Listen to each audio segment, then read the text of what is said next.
without being bitter. I like the flavor of it kasi sometimes yung ibang chocolate, especially if it's dark, ask them, they probably will be able to tell you. Tawa nga ako eh. The last time I had my class, sabi ko, bakit maputla yung ice cream mo? Sabi, hindi ko matiis eh. Sabi niya, ang sarap eh. Before I knew it, I already ate half of the bar. Diba? It's dark. And It doesn't taste like dark chocolate. I mean, kasi it's 64%. Okay, don't get me wrong. but still, yeah. If you prefer the dark, the 70%, go ahead. That's not an issue. Ang difference lang nun, flavor. Diba? So if you want it darker, that's fine too. So same thing. You put the cream, the milk, the cocoa powder. So that's about 2 tablespoons. So same thing, same procedure. We're gonna put half of the sugar and half of the sugar in here. And then we're gonna separate our eggs.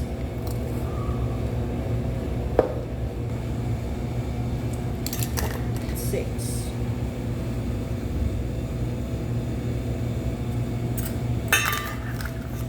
At saka may dark chocolate.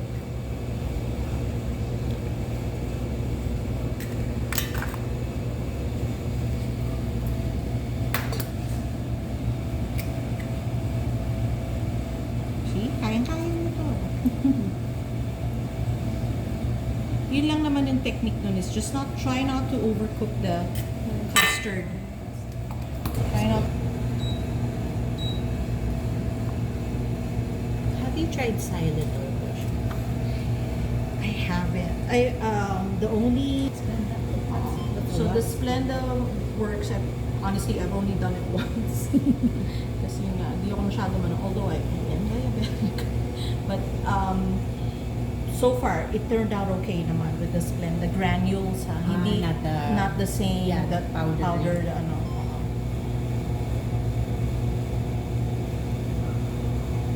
Kasi like we were discussing earlier, I remember the sugar. Isomalt. Isomalt. Yeah. Parang hindi pareho yun. Different for baking. Iba yung isomalt. You measure out everything. You read your instructions. You read your ingredients. You miss it out. You measure everything out. And then you read the procedure before you start. Ako dati preheat oven. Babalik ako, no. That's not how you do it. Funny story, when I was in culinary school, I attended the evening class because I was working. Actually, I graduated as a dentist. So I was working in the States as a dental assistant. So I was working, and then in the evening I'd go finally to my culinary school. And then most of my classmates were also like, this is like your second career, but this is something that we love to do, right? Cooking is a passion. It's not something, I want to get rich. Not everybody's going to be a Food Network star, okay? So that's one of the first things that our professors told us. So kami naman parang, okay. Pero lahat kami, the first day of our class, they made us make chocolate chip cookies. And we're like, seriously? Yeah. Make chocolate chip cookies. How many chocolate chip cookies have I made? Before coming to this school. Kasi matatanda na kami. We're like in our 20s and our 30s. Tapos sabi niya yung teacher, lahat kami packing chocolate chip cookies. It's either they spread too thin, some of them got burned, some of them were like, basta ang pangit lahat. Nobody had perfect chocolate chip cookies. And that was a humbling experience for all of us. Basically telling us, yes, I know you guys know how to bake, but you can always learn something new. You're cooking in a different kitchen. Two, you're measuring out. You're not measuring by weight. Kasi pang culinary, weight hindi measuring cup. If you're doing it as a profession. So parang lahat kami, okay. Humbling experience. Ayan. Same thing. Be careful when you're adding your do it slowly first. And basta keep on mixing. Para hindi magbuo. Kung may mga konting cocoa powder that hasn't melted, don't worry about it because you're putting it back in the pot. in the same saucepan. Okay.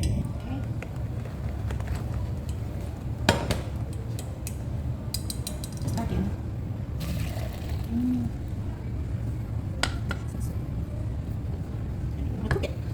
It didn't take that long anymore. Noong una kasi, di ba, there's nothing like a watch pot takes forever to boil. So,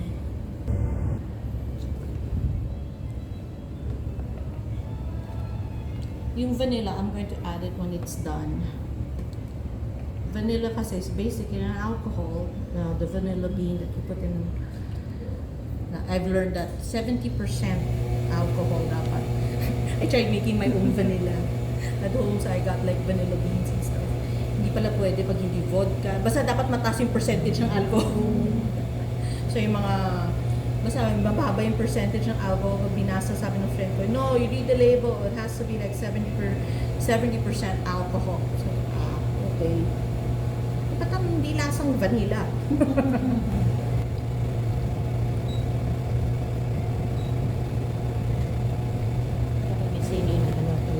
Kasi it's alcohol basically. So I figured out it has to be vodka or gin or medyo matapang. Hindi naman kailangan Grey Goose. Hindi naman. Unless you're gonna drink it, diba? On the rocks. On the rocks. Pwede na yung ano, hindi kasing mahal. So if you notice, like even the cocoa powder na kanina medyo buo-buo pa. Wala na. It takes about, 5 minutes? Or even less.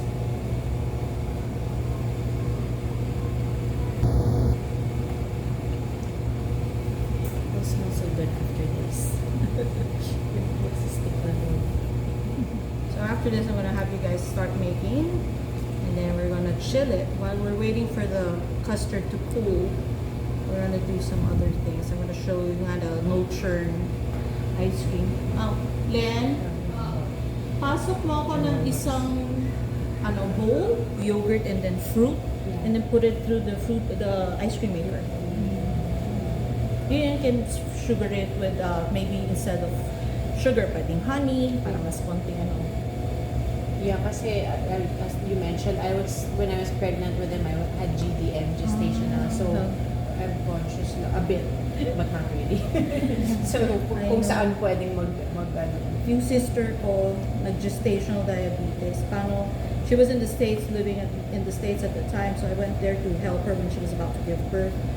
So, paano naman hindi magkaka-gestational? She'll have like a Haagen-Dazs bar, like 3 of them at the time. What the heck? What the hell are you doing? So niya, kasarap eh. Di ba bang buntis ka? Kung anong gusto mong kainin, di ba? Grabe, she used to prick herself every day.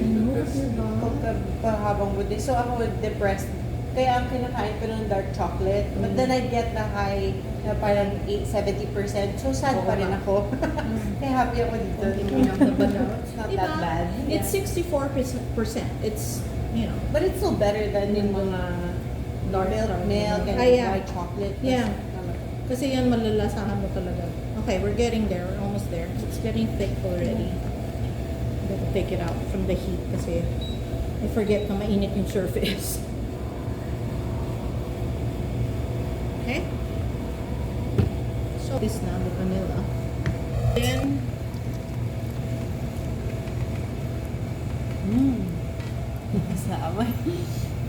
yeah, you can smell the chocolate, no? Mas lalo na after Gourdo, after the dark chocolate melts.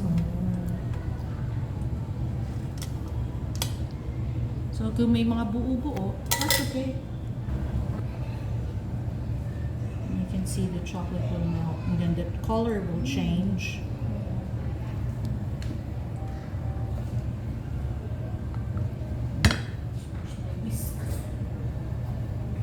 This one cannot use, I gave you naman the silicone one. I cannot use it on the stove top.